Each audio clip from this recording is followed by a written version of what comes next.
প্রচার করছেন, আপনারা কোন কোন ইস্যুগুলোর উপর গুরুত্ব দিচ্ছেন?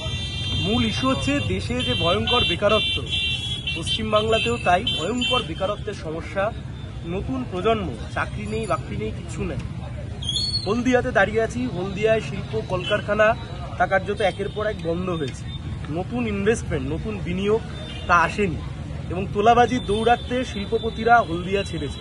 মূলত বেকারত্বের ইস্যু একটা মেজর ইস্যু, 1 নম্বর। 2 নম্বর হচ্ছে জিনিসপত্রের ভয়ঙ্কর দাম। মানে এর জন্য বড় বড় উদাহরণ দিতে হচ্ছে না।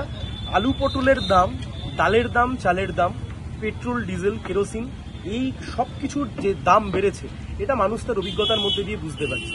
এবং তার সাথে এতদিন ধরে তৃণমূলের চুরি চিটিংবাজি লোকে দেখতে পাচ্ছিলেন, যে তৃণমূলের নেতামন্ত্রীর ঘাটের তলা থেকে 50-55 কোটি টাকা খুঁজে পাওয়া যাচ্ছে, কিন্তু বিজেপিরটা খুঁজে পাওয়া যাচ্ছিল না।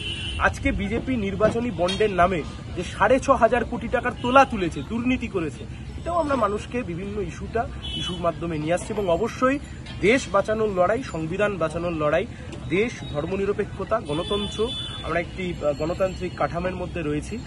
সংবিধানের যে মূল ভাবনা, মূল স্পিরিট, যে ইথস অফ কনস্টিটিউশন, তাকে বাঁচানোর লড়াই। আপনি সাংসদ হয়ে এই এলাকার কোন সমস্যাগুলোকে মূলত গুরুত্ব দেবেন সংসদে? দেখুন, একটা সবচাইতে বড় যে সম্ভাবনা তৈরি হতে পারে যদি আমরা জিতি, সেই সম্ভাবনাকে আমরা বাস্তবায়নের পক্ষে নিয়ে যাব। তা হচ্ছে এইচডিএ কে মাধ্যম করে শিল্প বিনিয়োগ টানবার একটা জায়গা। এবং তার চাইতেও বড় বিষয়, হলদিয়া বন্দর, তার পাশে যে হলদি নদী, এখানে যদি না ড্রেজিং করা হয়, ড্রেজিং যদি না হয়, তাহলে বড় জাহাজ এখানে ঢুকবে না। বড় জাহাজ না ঢুকলে সেখানে ব্যবসাপাতি, কমার্শিয়াল অ্যাক্টিভিটি সবকিছু কমবে।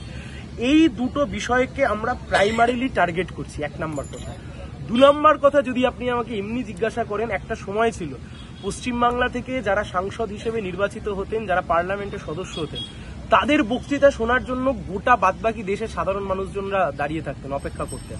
আজকের দিনে পশ্চিমবাংলার সাংসদরা কেউ দিল্লিতে যান না। দিব্যেন্দুবাবু এখানে সাংসদ ছিলেন, তার অ্যাটেন্ডেন্স হচ্ছে 22%, 22%।